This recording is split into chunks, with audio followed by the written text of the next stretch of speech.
Oi, tudo bem com vocês? Sou Mara Maltês, psicanalista clínica e hipnoterapeuta. Estou passando aqui para a gente conversar um pouquinho sobre as nossas emoções. Interessante que a maioria das pessoas sempre estão ouvindo alguma coisa sobre as nossas emoções, sobre as emoções. Nunca se viu tantos profissionais dedicados a essa causa, com dicas muito importantes, com informações preciosas de cunho científico, como as neurociências, né? Em parceria aí agora de uma forma muito mais com propriedade mesmo, né? Cientificamente falando, e que vem trazendo algumas reflexões, alguns estudos bem relevantes para essa questão das emoções.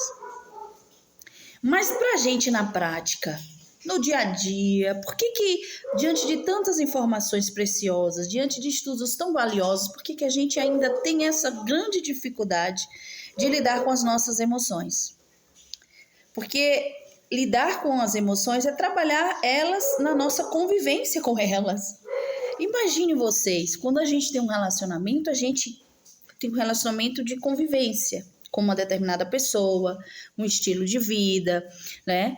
E as nossas emoções não são diferentes. Quando nós nos relacionamos com as nossas emoções, nós também criamos ali uma convivência, que muitas vezes passa a ser positiva ou negativa. Então, por exemplo, eu posso passar a conviver muito bem com a raiva, conviver muito bem com o medo, eu posso conviver muito bem com alegria também, posso conviver muito bem com vários tipos de emoções. O que eu diria é o seguinte: como a raiva, a alegria, a tristeza e o medo, eles são digamos assim, as emoções básicas. A partir delas, praticamente as outras vêm, né? Então, como é que está a nossa convivência com as nossas emoções? E aí, é uma pergunta também muito importante. Como é que eu estou convivendo com o meu ego? O que o ego ele vem fazendo comigo? Ou seja, o que está por trás desse meu ego? Quais são essas memórias afetivas que eu trago quando se trata, por exemplo, de dores, de vidas, de desejos? O que eu ando desejando tanto? O que eu deixei de desejar? Porque eu reprimi, fui recalcado, fui reprimido, né? E daí a gente começa a pensar nessa nossa convivência com as emoções. Por que é tão difícil, às vezes, lidar com algo que, às vezes, eu vejo um vídeo, eu vejo uma mensagem na internet. Nossa, uau, isso me tocou bastante, que bacana. Não dá alguns minutos depois ou alguns dias depois, nós já estamos novamente debruçados com aquela mesma sensação de uma emoção não muito bacana. Por quê? Porque ela não é muito bacana, porque ela, de uma certa forma, ela interfere mesmo na minha qualidade de vida. Ela compromete, inclusive. Então, vamos pegar um exemplo bem recente agora. Vamos pegar o cenário e as emoções. Então, vamos aqui lembrar do Natal, né? Natal em família. Quais emoções brotam no Natal em família? São os mais variados possíveis, porque somos os seres únicos. Cada realidade, cada sujeito despertou ou sente emoções ali. Então, Natal em família. Tem pessoas que passaram com toda a família, que foi muito legal. Aí as emoções que foram ali despertadas em termos de convivência. Puxa, como a gente poderia se encontrar mais, como poderia ser muito mais presente a nossa família. Outras já existem atritos. Como é difícil esse momento estar junto com certas pessoas. Então a gente começa às vezes a conviver com as emoções de uma forma, vamos dizer assim, negativa. Aquela qualidade daquele processo ali não é muito mais legal, não é? E aí me lembro também da virada do ano. Como é que é? Qual é o cenário? Qual foi o cenário da minha virada do ano? Bom, eu passei a virada do ano em casa. Eu passei minha virada do ano numa praia, eu viajei. Eu passei a virada do ano entre amigos. Quais as emoções que você sente ali? Porque, por exemplo, existem pessoas que tá tudo bem, se deu para viajar, passou a virada do ano em casa, não saiu, não teve dinheiro para viajar, não conseguiu viajar por um problema de saúde na família, né? Ou até da própria saúde, por alguma questão muito particular. E como você se sentiu diante disso?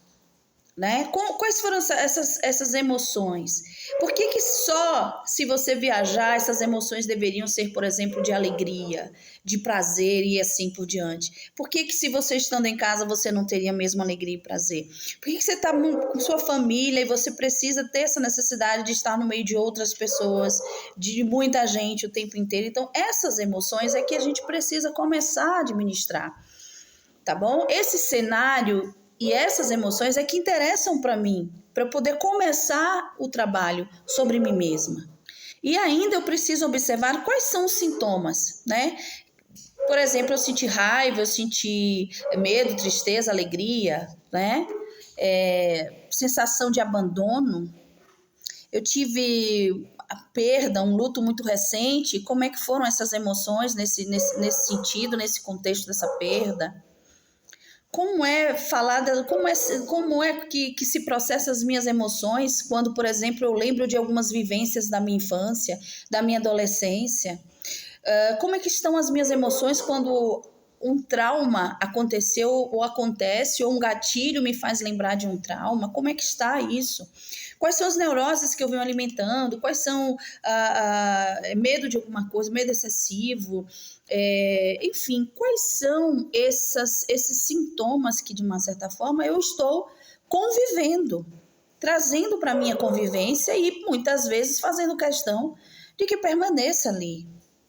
Depois é importante lembrar que essas memórias afetivas estão atreladas a sentimentos envolvidos. Então não é somente a situação em si do que você viveu que conta, né? Mas aquilo que de uma certa forma você foi pensando e acionando novamente a esse gatilho, digamos assim. Então, para a gente pensar nas nossas emoções, nós precisamos conhecer, faça essa lista das emoções ou do que você acha que precisa ser melhorado na sua vida, como você pode conhecer melhor, o que você pode começar a fazer por você, nesse contexto das suas emoções. Um grande abraço.